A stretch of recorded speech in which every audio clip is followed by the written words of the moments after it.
diriin lomba pidato, kedengeran nggak coba kamu? Saya ingin mengajak kalian semua untuk bersyukur kepada Allah, bersalawat kepada Rasulullah, dan berbakti kepada kedua orang tua kita. Kita semua hadir di sini serta kita ada di dunia ini. Salah satunya lomba pidato, ayo. Teman-teman, sekarang saya mau bertanya nih, maukah kalian masuk surga?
Makanya dipersilahkan. Kalau misalnya ada suara-suara yang masuk yang berpidato, silakan tetap lanjutkan saja, nggak apa-apa ya.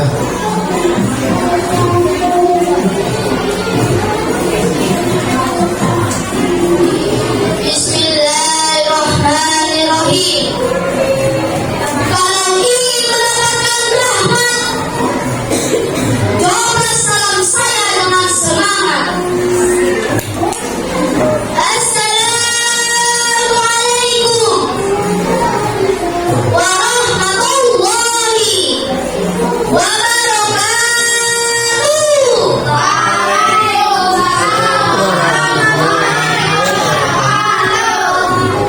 Subhanallah walhamdulillah wa la ilaha illallah wallahu akbar.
tuamu. Hanya kepadakulah engkau kembali. Oleh karena itu, hadirin dan hadirat, siapapun, kapanpun, dimanapun, dan dalam keadaan apapun, kita wajib berbakti kepadanya. Quran Surat Al-Isra ayat 23, Allah berfirman, Bismillahirrahmanirrahim. Wa qala rabbuka la ta'budu illa iyyahu wa bil walidaini ihsan. Artinya, dan Tuhanmu telah memerintahkan agar kamu jangan menyembah selain Dia, dan hendaklah berbuat baik kepada ibu dan bapa. Caranya lemah lembut dalam bertutur kata, sayangi Dia seperti Dia menyayangi kita. Muliakanlah ketinggian derajatnya. Ingatlah akan jasa-jasa dan pengorbanannya. Dan awas, jangan pernah katakan kepadanya. Sekali saja ucapan, sikap dan perbuatan kita telah menggores luka di hatinya. Berarti kita telah menyemaikan bibit kedurhakaan kepadanya. Coba bayangkan, selama 9 bulan lebih seorang ibu merasakan sakit dan mengandung. Lagi tidur misalnya, kiri ke kanan salah, ke kiri susah, terlentang sakit, terlungkup. Masya Allah, apalagi sampai saatnya melahirkan, sang ibu mempertaruhkan nyawanya antara hidup dan mati. Bapak dan Ibu Dewan Juri yang budiman, hadirin dan hadirat sekalian, itu baru sebagian dasar dari seorang ibu yang tak dapat dipaparkan dalam durasi waktu yang singkat ini. Yang jelas, kita sebagai seorang anak, kita wajib memuliakan ibu kita. Tapi bapak-bapak jangan cemburu dulu ya. Ada bapak-bapak yang cemburu. Seorang bapak juga wajib dimuliakan loh.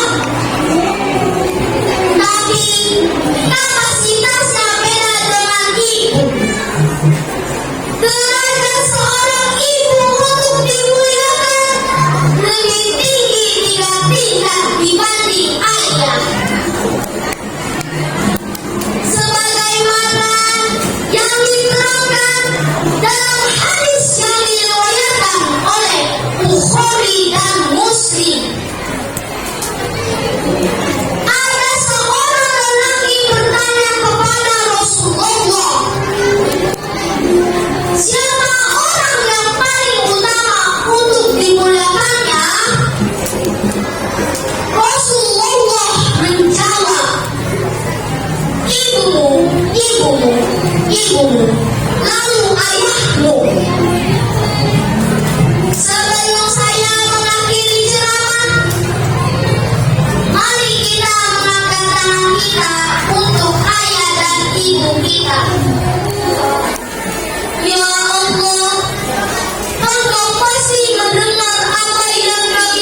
peserta dengan nomor urut 7, padanya dipersilakan.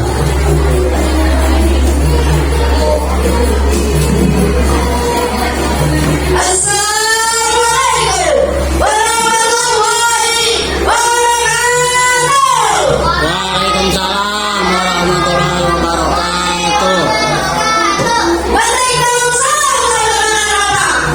Salamnya kurang kompak, bahkan kurang kompak, yang lebih harus hormat.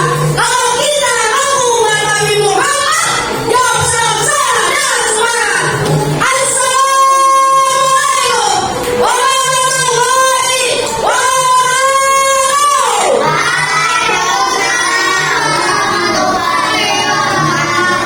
Alhamdulillahirrahmanirrahim. Wa bihi nasta'inu ala umuri dunya waddin. Wa sallallahu wa sallam ala sayyidina Muhammadin wa ala nabiyyin wa ala alihi wa sahbihi ajma'in. Amma ba'du. Puji syukur bagi yang panjangkan atas kehadiran Allah Subhanahu wa Ta'ala yang telah memberikan kita beribu-ribu macam nikmatnya, di antaranya nikmat iman, nikmat Islam, serta nikmat sehat walafiat, sehingga kita dapat berkumpul dalam rangka memeriahkan acara pentas PAI ke-1447 Hijriah. Salam telah kita sampaikan pada jiwa kita, Kanjeng Nabi Muhammad Sallallahu Alaihi Wasallam, yang telah memimpin kita dari zaman kegelapan hingga zaman terang benderang, yang telah memimpin kita dari zaman unta sampai zaman mobil Toyota.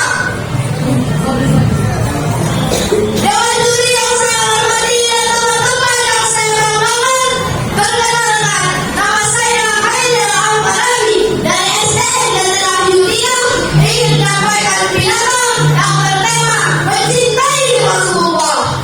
Allah Subhanahu wa Ta'ala berfirman dalam surat Al-Ahzab ayat 21 yang berbunyi, A'udzu billahi minasy syaithanir rajim. Bismillahirrahmanirrahim. Laqad kana lakum fi Rasulillahi uswatun hasanah, yang artinya sesungguhnya pada diri Muhammad itu adalah suri tauladan yang baik bagimu, yaitu bagi orang-orang yang mengharapkan rahmat dari Allah Subhanahu wa Ta'ala. Hadirin sekalian, dari ayat tersebut kita sudah tahu bahwa Rasulullah SAW ditiptakan oleh Allah dengan akhlak yang baik, sebagaimana contoh dari umatnya, yaitu datang dari seorang kakek Yahudi buta di suatu pasar yang ramai dan padat. Ada seorang pengemis Yahudi buta yang ada di pinggir jalan. Setiap hari dia mendengarkan orang-orang Quraisy menjelek-jelekan Rasulullah. Kakek tersebut yang membenci Rasulullah, akhirnya setiap hari dia selalu mencaci maki Rasulullah. Dia berkata, "Jauhi Muhammad. Muhammad adalah seorang tukang sihir. Dia adalah pembawa sial. Dia adalah tukang bohong. Janganlah kamu mendekatinya." Suatu hari datanglah orang yang biasa menyamakan. Lalu akhirnya suatu hari tiba-tiba orang tersebut tidak datang lagi. Akhirnya kakek Yahudi tersebut mengatakan dalam hatinya, "Kenapa orang yang biasa memberiku makan sudah tidak datang lagi?" Lalu keesokan harinya datang seorang yang mengaku sebagai yang biasa memberi makan. Tapi ketika orang itu baru duduk di samping kakek Yahudi buta, lalu ketika baru menyuapi, kakek Yahudi buta itu menggenggam tangan orang tersebut karena dia tahu bahwa orang yang sedang ada di sampingnya bukan yang biasa memberi makan. Kenapa? Karena orang yang biasa memberi makan selalu memanjurkan makanan yang terlebih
Sudah seperti itu, bukan kamu